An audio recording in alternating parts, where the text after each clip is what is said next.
Hi, my name is Stefan, and welcome to my third Bannerlord video. This one is going to be amazing. Previously, you see a pattern with these mission givers? Please, no! No! Maybe I should be increasing my army size a bit more, since everyone's gonna want me dead. This to an interesting phase in our journey. Enemy spotted. Well, this is embarrassing. Maybe I should see someone about this. Into gang-related activities of Saronia. You traitors. The Azerite Desert. Vast and majestic. Breathtaking and barren. And full of these freaking looters. Get out of here, you garbage. But seriously, I love the desert. Some of these maps are incredibly beautiful. And they give me that sense that I'm actually there. I always hated that feeling in Warband, where it felt like I'm trapped in this loaded map. Even though it's exactly the same concept, it just feels so much more immersive in the Bannerlord maps. As if I can ride all the way to the horizon, especially up here in the desert. Now, once again, some time has passed and I find myself in a dire situation. This Vlandian lord is right on my heels, and I don't think he's looking for a friendly chat. Now, round about this time, I realized, to my own surprise, that I'm actually at war with the Vlandians, and I don't have a clue where or when this happened. But I'm kinda glad, because I think I need a new challenge. Just not right now. For now, I'll just be running away to the city. Wait, he has twice my army size and he's faster on the map than me. How? Why? Well, at least I made it, and I can just wait it out here for a while. Now I'm going to pause the video here for a second, because this is the moment of another crucial realization. Since the game is still in beta, it's bound to get altered and balanced, and one of those changes are the gold values of my crafting materials. Here you can clearly see my disbelief as I hover my mouse over these items.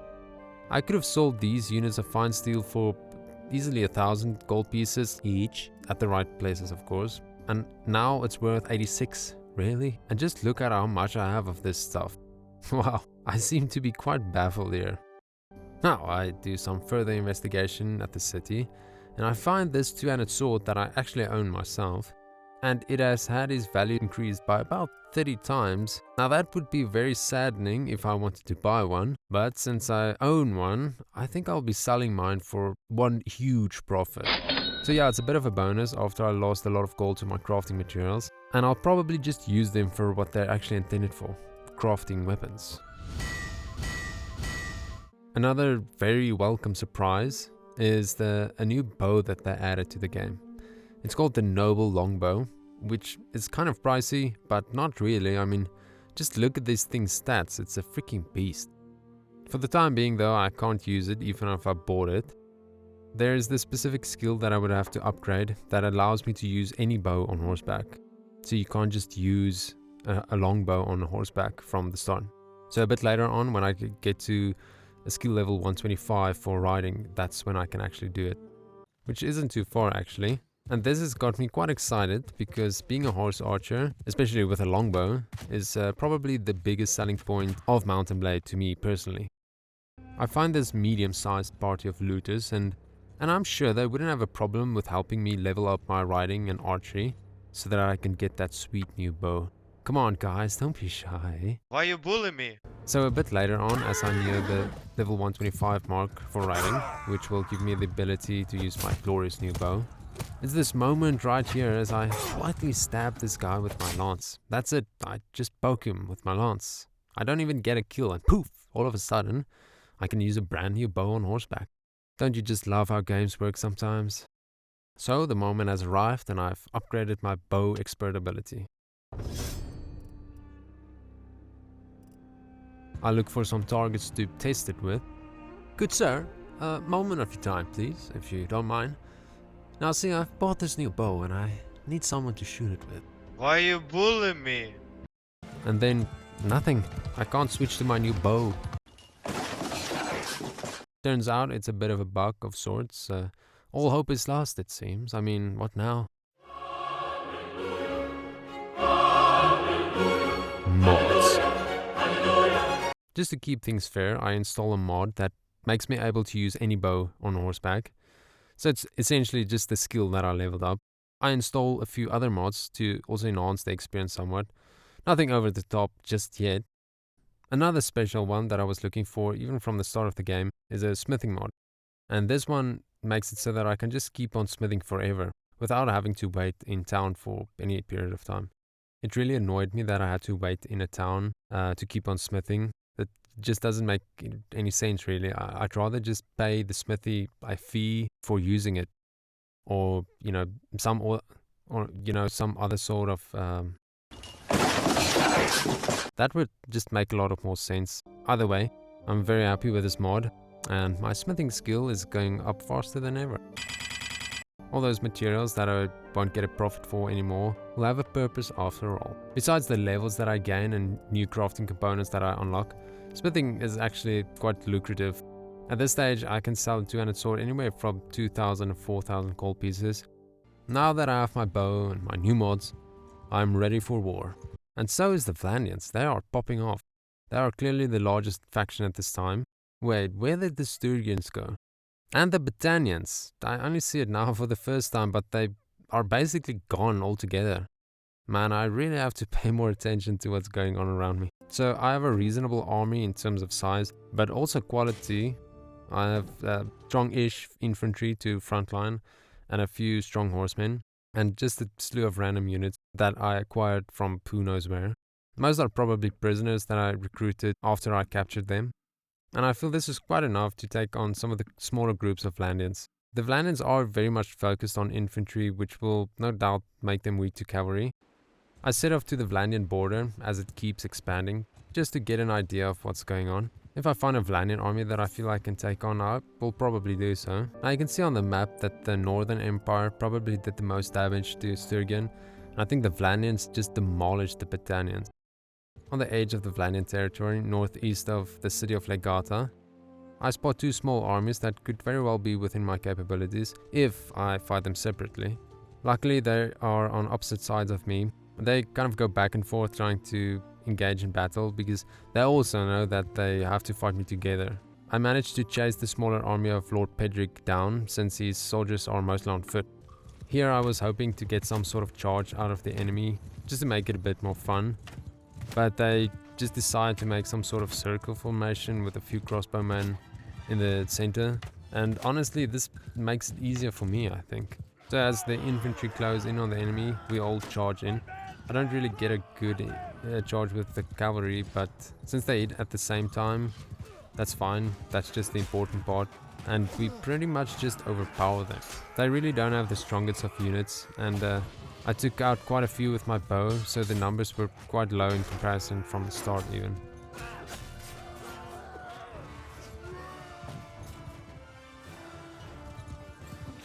And that basically concludes our first battle with the Vlandians.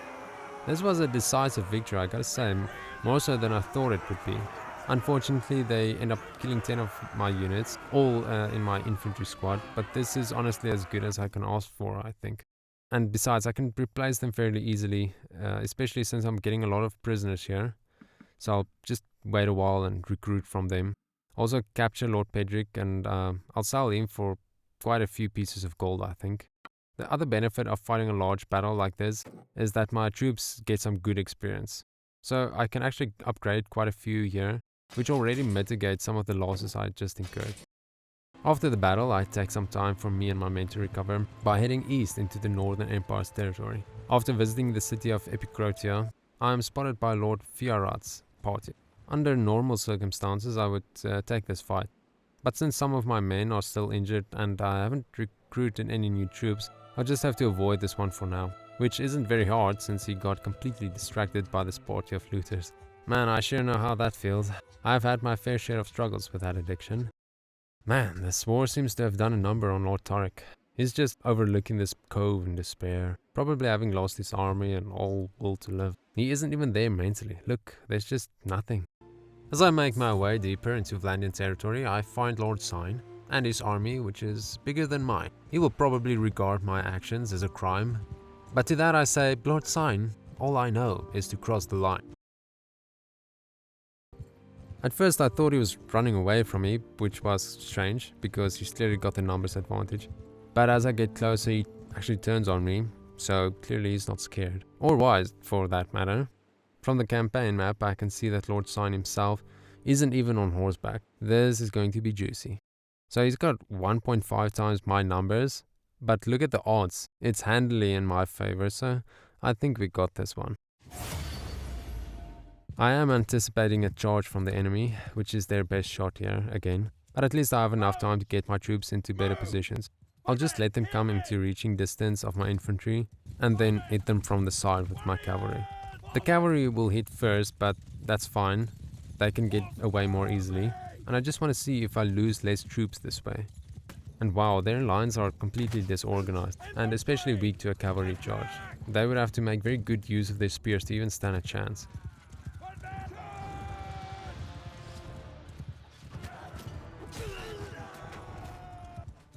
But this is a clear victory for me. Some of these units are routing already. Most of them doesn't even have proper armor. I mean, this is as easy as it gets.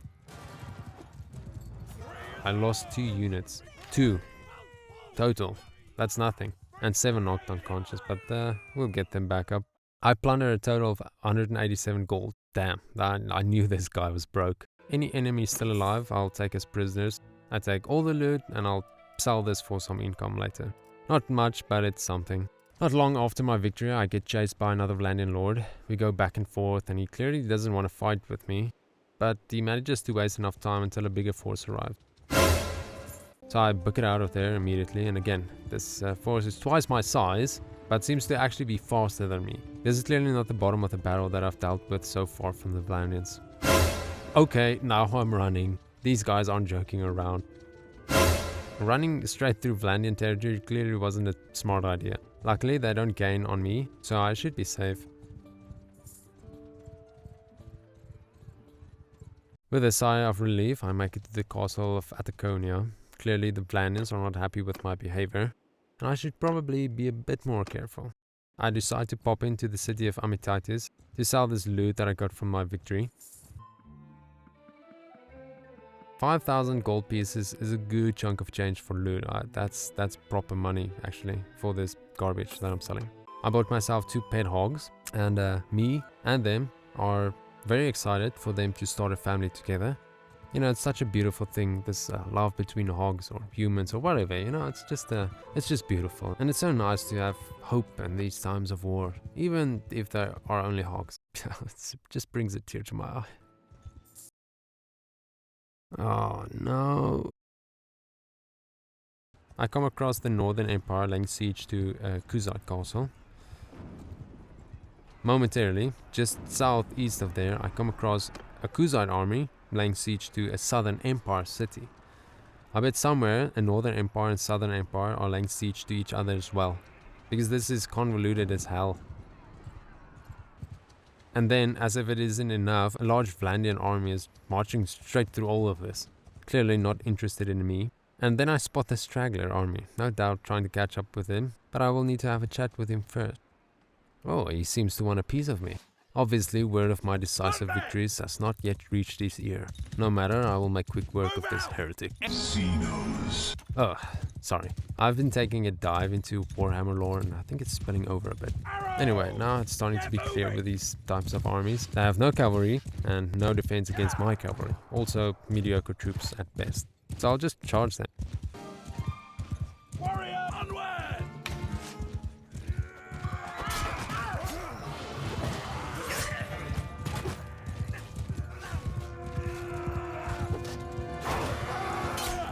This guy gets in a good hit on me, but I'm still fighting.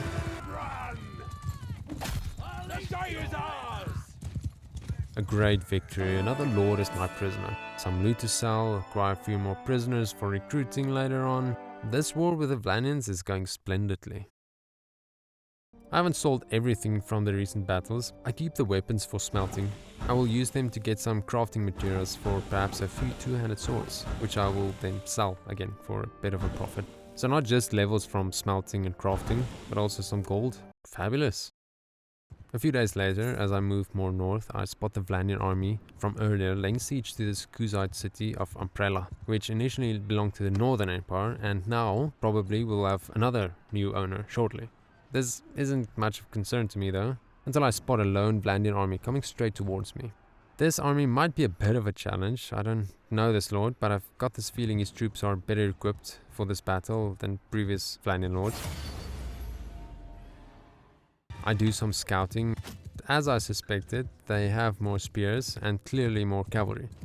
There must be at least like 15 to 20 cavalry units, which on paper could make it more difficult, but they don't seem well armored. As the fighting starts off, it's clear that this lord has no plan for his troops and they are all over the place. This will just be another easy victory, I think. The fight immediately breaks open and once again we just play janitor and mop the place up. As I pass through the area close to Pycon, I noticed that the city has been taken by the Vlandians after it had probably been in the hands of the Kuzites for a very short time. These people really need to make up their minds, and they should probably stop fighting each other and join forces against this abomination. There are quite a few Vlandian lords in the area, so I doubt I'll be able to take an easy fight here. Best hit the road. I head north to the city of Argoron, where a tournament is being held. As the tournament started, I can't help but notice that most of the participants are from my own party actually. Arya, Alkilia, Valashin, Osher, this heavy lancer, the Cataphract and Ulfander, which should be a good fight. This Battanian dude and my own personal favorite for winning this tournament, the Sturgian recruit. Now that his faction has been completely wiped from the map, he's turning his attentions to the arena. And then lastly, me against Melissa. In the first round we get some great results actually. Both Alkila and Arya made it through, which doesn't surprise me, they fight pretty well. Osher, being a strong fighter as well, made it through, but he'll have a bit of an uphill battle versus a Kuzite heavy lancer. No surprise that one of my strongest units, the Imperial Cataphract, made it through. To my great disappointment though, neither the Battanian dude or the Sturgian dude made it through. It's clear to me now why both their factions are completely gone. They're garbage. Now for my own fight against Melissa, the Shield Maiden. We start off with a few good shield hits, and then right after we get these powerful attacks that actually makes us phase in and out of existence. Well, anyway, I did her once, twice, 3 times, and she's out. GG. Now I'm super excited for the next round. This is between Arya and Alkila. Alkila on the left and Arya on the right. The claws are coming out now. Alkila starts off with a good hit, but then receives one right back. She regains her focus and gets off 2 well-timed attacks. Starting to look like a done deal here. No, wait, hang on. They're having a chat. Come on, ladies. Get it on. There we go, with some vigor as well. Alkila lands the final blow. Well fought. Next, we have Osher up against a tough opponent, the Heavy Lancer. I've got my money on the Lancer here, though. The Lancer starts off with a devastating blow right to the face of Osher. But oh shit, he doesn't even care. Gives a big return. Another and another. Oh my goodness, he's on a roll. Oh no, wait on, the Lancer was just playing around. And he ends up with this powerful stab to the face of Osher. This is what I'm paying this dude for. Now, for another well-paid man, the Cataphract. A slow start for both, and the Cataphract seems somewhat out of sorts here. He's on his own 2 legs after all, and I don't think that's doing it for him. He needs 4 legs, I think.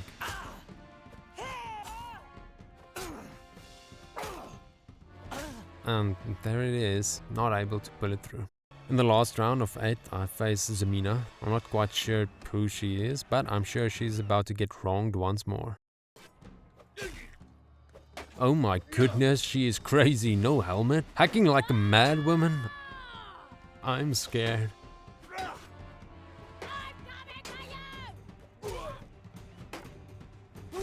But one good hit to her bear skull and that seals the deal.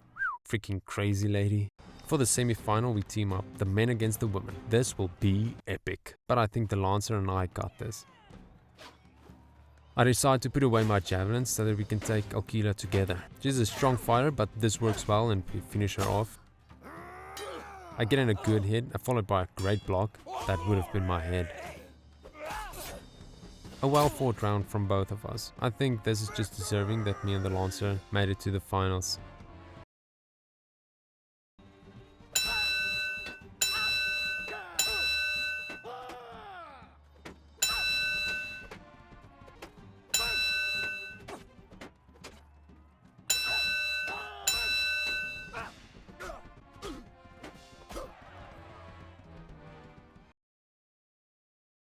And as usual, I win a small amount of gold and a useless item. Well, here we are at the end, and if you're still here, thanks, and I'm impressed. This was a longer one, but was quite fun, and I hope you enjoyed it, and I'll probably see you again.